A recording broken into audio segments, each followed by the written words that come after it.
संविधान के मूल ढांचे की रक्षा ही सही मायने में बाबा साहेब को सच्ची श्रद्धांजलि है। सचिन पायलट। बाबा साहेब डॉक्टर भीमराव अंबेडकर ने विपरीत परिस्थितियों का सामना करते हुए संघर्ष कर पढ़ लिख कर जो मुकाम हासिल किया, नाम शोहरत कमाई है, उसकी मिसाल दी जाती है, क्योंकि व्यक्ति के संघर्ष से जो उपलब्धियां हासिल होती हैं वो उसके जाने के बाद ज्यादा याद की जाती हैं। कांग्रेस के राष्ट्रीय महासचिव एवं टोंक विधायक सचिन पायलट ने डॉक्टर भीमराव अंबेडकर की जयंती के अवसर पर टोंक में आयोजित विचार गोष्ठी को संबोधित करते हुए उक्त विचार व्यक्त किए। उन्होंने कहा कि डॉक्टर अंबेडकर ने देश के सामाजिक ताने बाने पर ऐसी छाप छोड़ी है कि आने वाली पीढ़ियां सदियों तक बाबा साहेब को श्रद्धापूर्वक याद करेंगी। अनेक ऐसे महापुरुष हुए हैं जिन्होंने समाज से निकलकर नाम कमाया है। कुछ ने आर्थिक क्षेत्र में नाम कमाया, कुछ ने राजनीतिक क्षेत्र में नाम कमाया, परंतु एक ऐसी बात है जो बाबा साहेब को बाकियों से भिन्न बनाती है, वो है उन्होंने शिक्षा पर ध्यान दिया। शिक्षा वो वरदान है जो धर्म, जाति, समाज क्षेत्र की बेड़ियों को तोड़ सकती है। जो देश पूरी तरह से शिक्षित नहीं होता वो पूरी तरह से विकसित नहीं हो सकता। आज बाबा साहेब की जयंती के अवसर पर प्रदेश ही नहीं पूरे देश विभिन्न कार्यक्रम आयोजित कर उन्हें याद किया जा रहा है। मेरा मानना है कि हमें बाबा साहेब को श्रद्धांजलि देनी है, उनके सपनों को साकार करना है। जो ज्यादा प्रासंगिक यह होगा कि उनके द्वारा निर्मित संविधान के मूल ढांचे की रक्षा की जाए, संवैधानिक संस्थाओं और संविधान प्रदत्त आम जनता के अधिकारों की रक्षा की जाए। पायलट ने आज टोंक में आयोजित पार्टी के बूथ सदस्य अभिकर्ताओं एवं कार्यकर्ताओं के संवाद कार्यक्रम को संबोधित करते हुए कहा कि हमें याद रखना चाहिए कि बाबा साहेब का सबसे बड़ा योगदान देश के विकास में जो रहा वो यह है कि उन्होंने देश के संविधान का निर्माण किया है। बाबा साहेब ने कहा था कि अगर कांग्रेस नहीं होती तो वे देश का संविधान नहीं बना पाते। उन्होंने कहा कि पिछले कुछ चुनावों से भाजपा ने देश के इतिहास में ऐसा पहलू जोड़ दिया है जो हमारे लोकतंत्र के लिए स्वस्थ परंपरा नहीं है। मतदाता सूचियां उपलब्ध करवाने की अनिवार्यता समाप्त किया जाना, मुख्य चुनाव आयोग की चयन प्रक्रिया में बदलाव करके उसे कमजोर करना ऐसे उदाहरण हैं जो निष्पक्ष चुनाव को प्रभावित करता है। ऐसी परिस्थितियों में आप सभी बूथ स्तरीय अभिकर्ताओं और कार्यकर्ताओं की जिम्मेदारी और भी ज्यादा बढ़ जाती है कि आप सजगता और सक्रियता से मतदाता सूची में नाम जुड़वाने, मृत एवं स्थानांतरित मतदाताओं के नाम हटवाने की कार्य संपन्न करवाएं। उन्होंने कार्यकर्ताओं को आह्वान किया कि चुनाव में अभी काफी समय है, परंतु किसी एक चुनाव के लिए नहीं बल्कि आने वाले सभी चुनाव के लिए हमारा सूचना तंत्र मजबूत करें, पुख्ता लिखित दस्तावेज तैयार करें। उसके लिए हमें अभी से डोर टू डोर जाकर लोगों से संपर्क स्थापित करना होगा। टोंक से संवाददाता नासिर खान की रिपोर्ट। कौन छाप रहा है इसको? कौन बता रहा है इसको? पेट्रोल डीजल के क्या दाम है? America dollar. जिस अमेरिकी राष्ट्रपति को आप गले लगा के बाधा मिलते हो, उसने ऐसा हाल कर रखा भारत का, न जाने अगले 6 महीने में क्या होगा। आर्थिक संकट भी आ सकता है, बेरोजगारी ऐतिहासिक स्तर पर पहुंच चुकी है। किसानों के आपको पता है हाल होगा, भगवान का शुक्र है फसल अच्छी हुई, इस बार खूब बारिश हुई है, लेकिन किसान आज भी मोहताज है। तो वास्तविकता बताने का भी हमको एक मौका चाहिए। तो कृपया करके ढाणियों में, गांव में, वार्ड में हम लोग जाएं।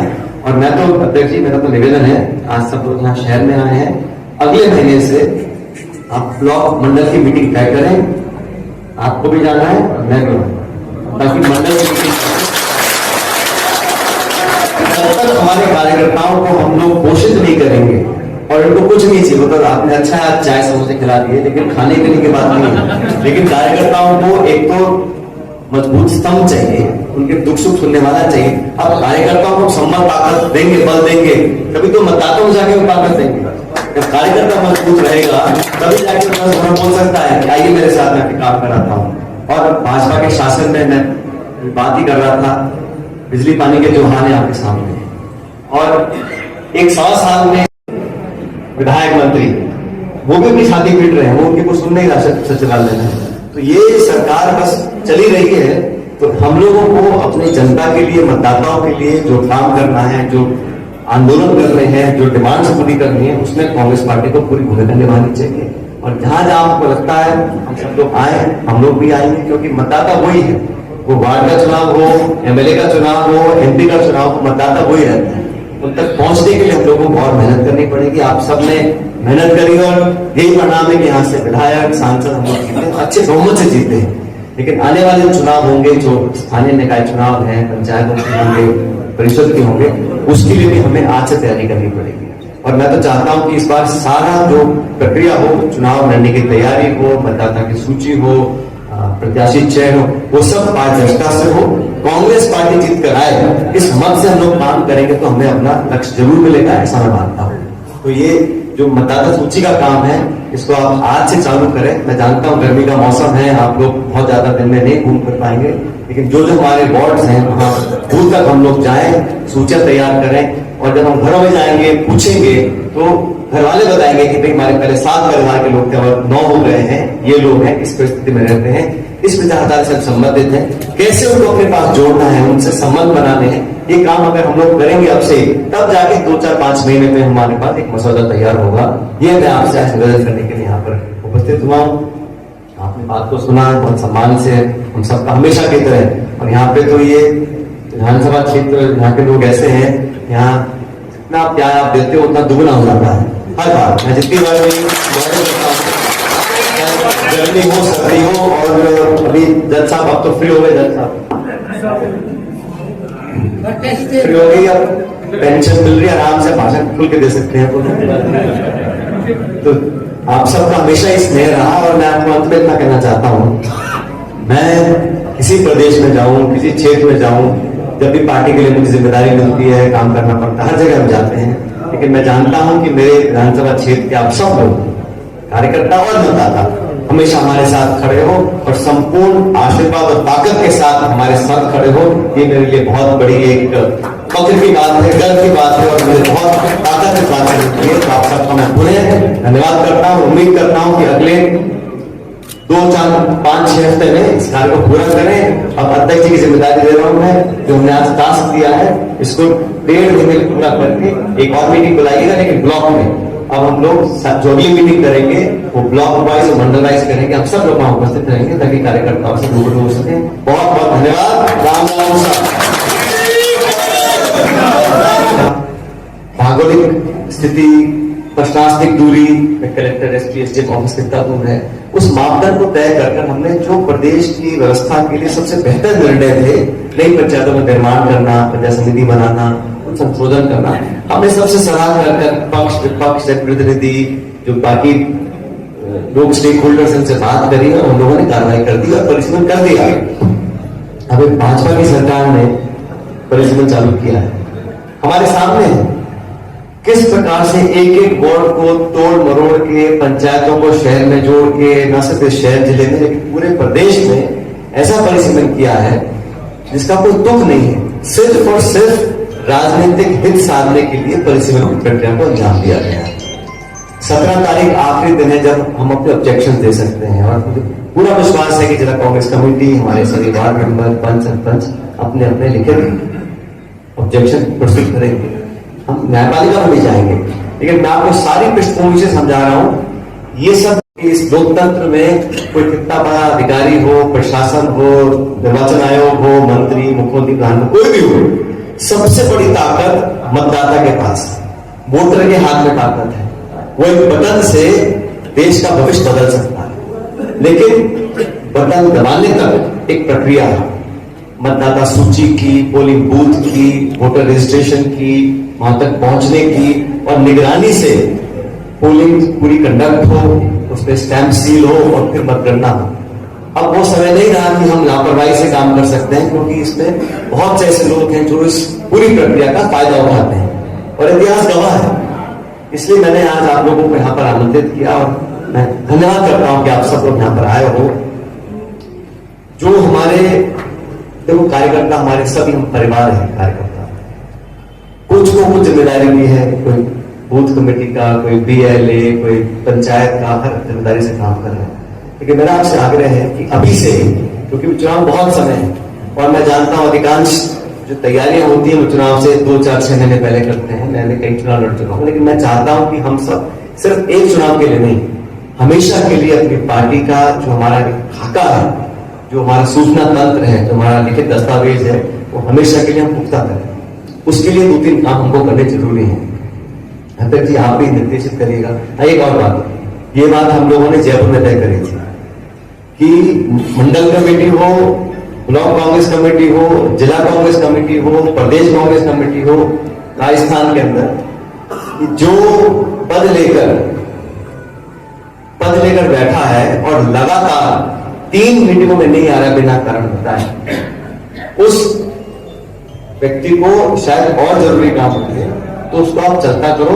वो किसी का भी सिफारिशी हो, किसी का बेटा भतीजा हो, लेकिन 3 मीटिंग में अध्यक्ष जी जो व्यक्ति नहीं आ रहा बिना कारण बताए, उस व्यक्ति को जगह बनानी पड़ेगी, किसी और व्यक्ति को काम करना।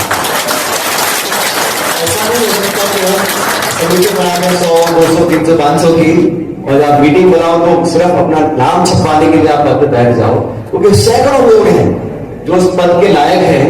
उन सब के ऊपर हमने व्यक्ति को चुना, कैसा भी व्यक्ति हो, लेकिन अगर वो किसी कारणवश लगातार 3 मीटिंग में नहीं आ रहा है तो स्वाभाविक रूप से उनकी रुचि कहीं और होगी। तो उनको हाथ जोड़ के धन्यवाद कर किसी नए व्यक्ति को मौका दें। और ये मैं इसलिए कह रहा हूं कि यहाँ पे सब लोग बैठे हैं, क्या मैंने भी आपको कोई सिफारिश करी हो, लेकिन वो व्यक्ति अगर काम करने में उसकी रुचि नहीं है तो कृपया करके उसको गुड बाय कह दो।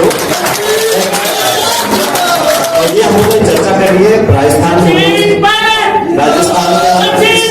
इसको लागू करेंगे, सबकी सहमति बनी है, प्रभारी जी की भी, प्रदेश अध्यक्ष सब बात करी है।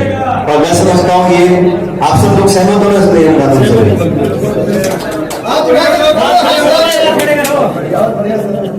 अभी जो हमारे बूथों पे वोटर लिस्ट है उसमें किसी का नाम जुड़वाना है, कोई 18 साल का मतदाता बना है, नया उसको वोट में जुड़वाना है तो उसका सिंगल एप्लीकेशन जाती है। तो फॉर्म 6 और फॉर्म 6A ये फॉर्म भर के हम किसी के नाम जुड़वा सकते हैं। जो कई बार महिलाएं हैं जो कम शिक्षित हैं, जिनको रुचि कम है, लेकिन हमें लगता है कि उनकी सूची में नाम होना चाहिए कि क्या हमारे BLA बनने के बाद आप लोगों को अपना वोटर का जो अपनी संख्या भाग है वो जाके BLO को देना है और प्रशासन आपको एक अधिकृत चिट्ठी देगा कि आप हमारे ब्लॉक लेवल के एजेंट हैं कांग्रेस पार्टी के। और वही मान्यता है, सिर्फ अखबार में छापने से या ID कार्ड बनाने से नहीं होगा। आपको एक कॉपी चाहिए होगी प्रशासन से कि आप उस फला बूथ संख्या के BLA चुने गए हो, और फिर आप सारे काम कर सकते हो। मतदाता सूची में लोगों का नाम जोड़ना, कई बार लोगों का 2 जगह नाम होता है, गांव में भी है, शहर में भी है, जिनके नाम हमें कटवाने हैं उसकी अलग प्रक्रिया है। फॉर्म नंबर 7, फॉर्म नंबर 8 कोई ये गांव छोड़ के शादी ब्याह हो गया, कोई महिला वहां चली गई तो उसका नाम स्थानांतरण कराने के लिए फॉर्म 8। तो ये 6, 7, 8 तीन तरह के फॉर्म है, नाम जुड़वाने के, हटवाने के और स्थानांतरण करने के। इसको कृपया करके आप लोग अध्ययन करें। और ये काम कैसे होगा, ये काम यहाँ बैठे तो होगा नहीं, ये काम घर में भी नहीं होगा। इसके लिए हम लोगों को डोर टू डोर जाना पड़ेगा। हम जब तक घर मकान में जाएंगे नहीं, जो लड़का लड़की 17 साल के थे 6 महीने पहले, आज वो 18 साल के अगर हो गए हैं तो उनको जागरूक कर उनको हमें प्रोत्साहित करना पड़ेगा कि आप साइन करें और फिर मतदाता सूची उन परिजनों से, उस मोहल्ले से, उस परिवार से आप लोग जुड़ सकेंगे। आपको जाने के लिए एक रास्ता मिलेगा, आप समझ जाएंगे उनकी क्या परिस्थितियां हैं, किस मंशा से वो काम करना चाहते हैं और कैसे हम उनको अपनी विचारधारा से जोड़ सकते हैं। तो दोनों तीनों काम इकट्ठे होंगे और ये आसान काम नहीं, इसमें समय लगता है। और मैं ऐसा मानता हूं कि चुनाव से पहले जो कार्यकर्ता अपनी मेहनत से, अपने जज्बे से इन सब कामों को पूरा करेंगे, उन लोगों को, हम लोगों को, देखो जो काम करेगा उसको पुरस्कार देना बहुत जरूरी है, और जो नहीं करेगा उससे हाथ जोड़ना बहुत जरूरी है। तो टाइम है। और राजनीति में पेशा नहीं है, राजनीति ऐसा नहीं है कि इसमें कोई बहुत बड़ी तनख्वाह किसी को मिलती है या बहुत, ये तो जज्बात होता है, लगाव होता है पार्टी के प्रति, विचारधारा के प्रति, कार्यकर्ताओं नेताओं के प्रति, तभी व्यक्ति काम करता है। और जहां तक हमारी बहन बोल रही थी सेवा दत्ताजी, बिल्कुल सही है। अगर आप लोगों की दुख दर्द में शामिल रहेंगे, उनके काम करेंगे, और मुझे पूरे देश में जाने का अवसर मिलता है, मैं हर जगह हमारे कार्यकर्ता को यही बोलता हूँ कि कांग्रेस पार्टी को, हम लोगों को एक प्रोग्राम बनाना पड़ेगा कि हम मन से नहीं, हम एक टाइम टेबल के हिसाब से जनता के बीच में जाएं, उनको बताएं कि देश में क्या हालात हुए हैं।